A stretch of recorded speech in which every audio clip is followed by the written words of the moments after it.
نبی کریم صلی اللہ تعالیٰ علیہ وآلہ وسلم کے صحابہ کرام رضی اللہ تعالیٰ عنہم کے خلاف ایک منفی پروپیگنڈا کرنے کے لیے ایک جھوٹا قصہ گڑھا گیا ہے، جو جھوٹا قصہ توہین اہل بیت، توہین مولا علی مرتضیٰ،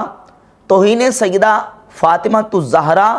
اور نبی کریم علیہ الصلوۃ والسلام کے تمام صحابہ کرام رضی اللہ تعالیٰ عنہم کی توہین پر مشتمل ہے۔ وہ جھوٹا قصہ ملا باقر مجلسی نے اپنی کتاب حق الیقین میں، اصول کافی میں، اور یہی واقعہ الاختصاص میں شیخ مفید نے ذکر کیا، اور وہ اس انداز سے وہ قصہ بیان کیا کہ جس وقت خلیفہ ابو بکر کی بیعت لینے لگے تو عمر نے آ کے نعوذ باللہ مولا علی رضی اللہ تعالی عنہ سے زبردستی ابو بکر کی بیعت لی، ان کو زبردستی گھر سے نکالا، نعوذ باللہ ان کے گلے میں رسی ڈال کے ان کو باہر نکالا اور زبردستی وہاں دربار میں لے کے گیا، ان سے بیعت لی، اور سیدہ کائنات فاطمہ الزہرا رضی اللہ تعالی عنہ کے گھر کو، ان کے دروازے کو توڑ دیا گیا، سیدہ پاک رضی اللہ تعالی عنہ کو زد و کوب کیا گیا، ان کو نعوذ باللہ ٹھڈے مارے گئے، ان کے چہرہ مبارکہ پر تمانچے مارے گئے، نعوذ باللہ، اور پھر سیدہ کائنات رضی اللہ تعالی عنہ کے ہاں بچے کی ولادت ہونے والی تھی جن کا نام محسن تھا، وہ شہید ہو گئے، اور آخر میں عمر نے سیدہ فاطمہ الزہرا رضی اللہ تعالی عنہ کے گھر کو آگ لگا دی، نعوذ باللہ تعالی۔ یہ جھوٹا قصہ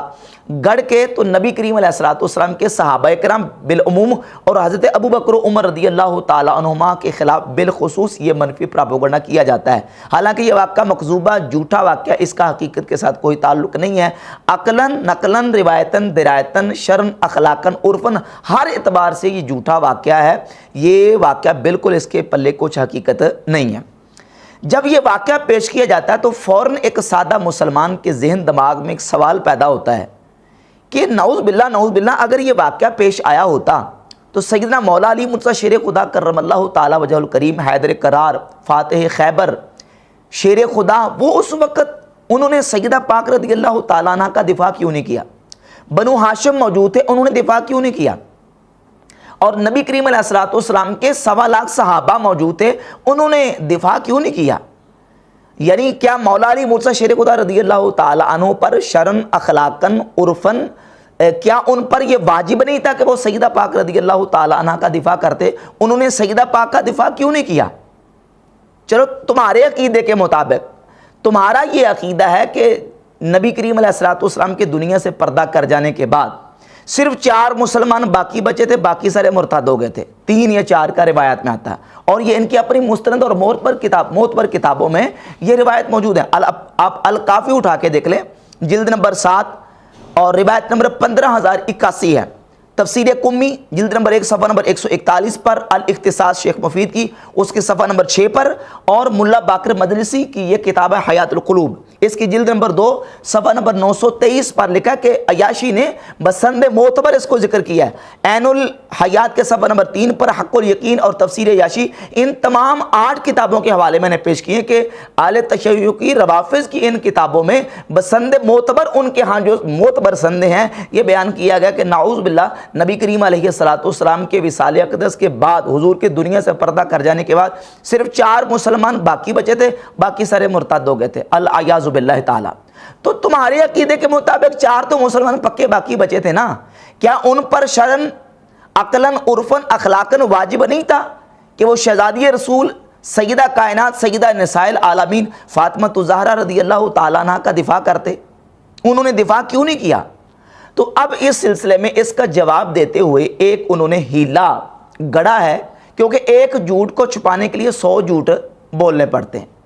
ایک جھوٹ کو چھپانے کے لیے 100 جھوٹ۔ اب وہ یہ چونکہ جھوٹ تھا، اس جھوٹے واقعے کو ڈیفینڈ کرنے کے لیے اور اس کو ثابت کرنے کے لیے، ہاں یہ واقعہ ہوا ہے اور صحابہ نے نعوذ باللہ سیدہ کائنات رضی اللہ تعالیٰ عنہ پر ظلم کیا ہے، اس کو ڈیفینڈ کرنے کے لیے، ثابت کرنے کے لیے آگے پھر جھوٹ پر جھوٹ گڑھتے گیا۔ اور ایک یہ جھوٹ گڑھا کہ مولا علی رضی اللہ تعالیٰ عنہ اس لیے نہیں بولے، انہوں نے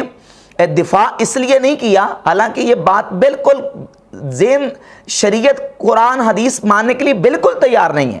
کہ کوئی مسلمان اس طرح کا کوئی صبر کا کسی کو حکم دیا جا سکتا ہے۔ کہتے ہیں یہ نبی علیہ الصلوۃ والسلام نے ان سے معاہدہ لیا تھا صبر کا، اور ان سے معاہدہ لیا تھا نبی علیہ الصلوۃ والسلام نے کہ غصہ نہیں کرنا، تلوار نہیں اٹھانی، چاہے میری سنت کو معطل کر دیا جائے، چاہے بیت اللہ کی حرمت کو پامال کر دیا جائے، تمہاری حرمت کی ہتک کی جائے، چاہے قرآن کے ٹکڑے ٹکڑے کر دیے جائیں، علی تم نے غصہ نہیں کرنا اور تلوار نہیں اٹھانی۔ تو چونکہ نبی علیہ الصلوۃ والسلام نے ان سے ایک عہد لیا تھا، اس لیے انہوں نے تلوار نہیں اٹھائی اور انہوں نے غصہ نہیں کیا اور سیدہ رضی اللہ تعالیٰ عنہ کا دفاع نہیں کیا۔ یہ ایک جھوٹا قصہ گڑھ کے تو انہوں نے اس کا جواب دینے کی کوشش کی ہے۔ حالانکہ اگر آپ، جو بندہ بھی تاریخی حقائق کو جاننے والا ہے، ہلکی سی بھی تاریخ کے ساتھ اپنی تعلق رکھتا ہے، تو وہ سمجھتا ہے کہ مولا علی رضی اللہ تعالیٰ عنہ نے باقاعدہ جنگوں میں حصہ لیا ہے، جنگ جمل، جنگ صفین، جنگ نہروان، یہ کیا اس پہ مولا علی رضی اللہ تعالیٰ عنہ نے تلوار نہیں اٹھائی؟ یقیناً تلوار اٹھائی۔ امام حسن مجتبی رضی اللہ تعالیٰ عنہ نے تلوار اٹھائی۔ میدان کربلا میں امام علی مقام سید الشہداء امام حسین رضی اللہ تعالیٰ عنہ نے تلوار اٹھائی ہے۔ تو اب اس واقعے کے اور اس جو من گڑت جو معاہدہ گڑا گیا ہے، اس کے پلے کچھ چیز باقی رہ جاتی ہے۔ اور پھر آپ یہ کتاب ہے التشیع کی رجال کشی، اس کی جلد نمبر 1 ہے، اور جلد نمبر 1 کے صفحہ نمبر 288 پر یہ موجود ہے۔ مولا علی مرتضیٰ شیر خدا رضی اللہ تعالیٰ عنہ فرماتے ہیں، لما رأیت امرا منکرا اوقدت ناری ودعوت قمبرا، انی اذن ابصرت شیء منکرا اوقدت ناری ودعوت قمبرا۔ فرماتے ہیں جب میں خلاف شریعت کوئی چیز دیکھتا ہوں تو میں اس خلاف شریعت چیز کو دیکھ کر آگ کو جلاتا ہوں، آگ جلانے کے بعد میں قمبر کو بلاتا ہوں، یعنی میں اس کا انتقام لیتا ہوں، میں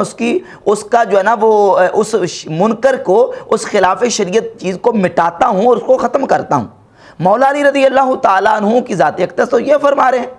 کہ میں خلاف شریعت چیز کو برداشت نہیں کرتا۔ جب وہ کسی بھی خلاف شریعت چیز کو برداشت نہیں کرتے تو وہ یہ چیز کس طرح برداشت کر سکتے ہیں کہ شہزادی رسول سیدہ نساء العالمین، جو کہ مولا علی کی بیوی بھی ہیں، رسول اللہ صلی اللہ علیہ وآلہ وسلم کی لخت جگر بھی ہیں، اور تمام مومنین کے ہاں ان کی ایک عزت اور مقام بہت بلند و بالا ہے، صحابہ اکرام کی نگاہ میں، بنو ہاشم کی نگاہ میں، ہر مومن مسلمان کے دل میں ان کی قدر اور ان کی عزت اور محبت موجود ہے۔ وہ مولا علی رضی اللہ تعالیٰ عنہ سیدہ پاک کا دفاع کیوں نہ کرتے؟ تو یہ قصہ بالکل واقعہ گڑا گیا۔ اس کے علاوہ جب ہم اہل تشیع کی معتبر اور مستند کتابیں دیکھتے ہیں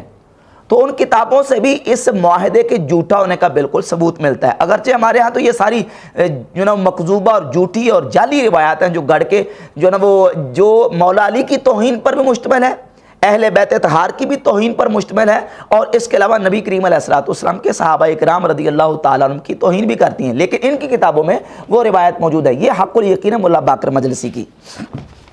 اس حق الیقین کے مختلف متعدد صفحات پر ملا باقر مجلسی نے ان واقعات کو ذکر کیا ہے۔ صفحہ نمبر 266 سے میں ایک حوالہ پڑھتا ہوں، یہاں تک لکھا ہے صفحہ نمبر 266 پر حق الیقین کے کہ پس حضرت امیر علیہ السلام بےتاب شد و برجست و گریبان ملعون را گرفت و بر زمین زد و بینیش را شکست۔ نعوذ باللہ اس میں لکھا کہ حضرت علی نے عمر کو، جن کو نعوذ باللہ ملعون یہاں لکھا علیہ اعوذ باللہ تعالیٰ، ان کو پکڑا اور زمین پر دے مارا اور ان کی ناک توڑ دی، و گردنش را پیچید اور و خاص اورا بکشد، یعنی ان کی گردن کو مروڑ دیا اور چاہتے تھے کہ ان کو قتل کر دیں، لیکن پھر یہ ہے کہ ان کو قتل نہیں کیا، پھر آگے وہ قصہ بیان کر دیا۔ اور اس کے صفحہ نمبر 267 پہ ملا باقر مجلسی نے لکھا کہ بروایت ابن عباس خالد شمشیر خود را حوالہ حاضر کر کہ خالد بن ولید حضرت علی کو نعوذ باللہ قتل کرنے کے لیے تو حضرت علی نے پکڑا اور ان خالد بن ولید کی تلوار پکڑ لی، اور تلوار پکڑنے کے بعد حضرت ہما شمشیر از دست او گرفت و خاص بر او زند، کہ حضرت علی نے تلوار پکڑ کے چاہا کہ میں اس کو قتل کر دوں، او حضرت را قسم داد و حضرت شمشیر انداخت، اور پھر خالد بن ولید نے قسمیں دیں اور منت سماجت کی کہ آپ مجھے چھوڑ دیں، تو پھر علی رضی اللہ تعالیٰ عنہ نے خالد بن ولید کو چھوڑ دیا۔ تو یہ ساری تلوار اٹھانے کے واقعات موجود ہیں ان کی کتابوں میں جھوٹے واقعات۔ اور اس کے علاوہ صفحہ نمبر 288 پہ موجود ہے کہ حضرت علی رضی اللہ تعالیٰ عنہ کہتے ہیں،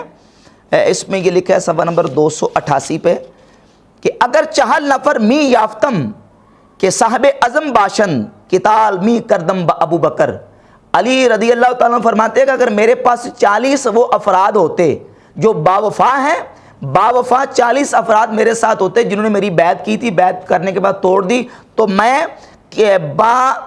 قتال می کردم با ابو بکر، میں ابو بکر کے ساتھ قتال کرتا۔ یہ کیا ہے؟ اس میں تو کسی معاہدے کا ذکر نہیں ہے، اس میں تو کسی ایسی کوئی صورت کا ذکر ہی نہیں ہے کہ جس میں کوئی مولا علی رضی اللہ تعالیٰ عنہ نے حوالہ دیا ہو کہ نبی کریم علیہ الصلوۃ والسلام نے مجھ سے عہد لیا تھا۔ تو یہ عہد کا قصہ بالکل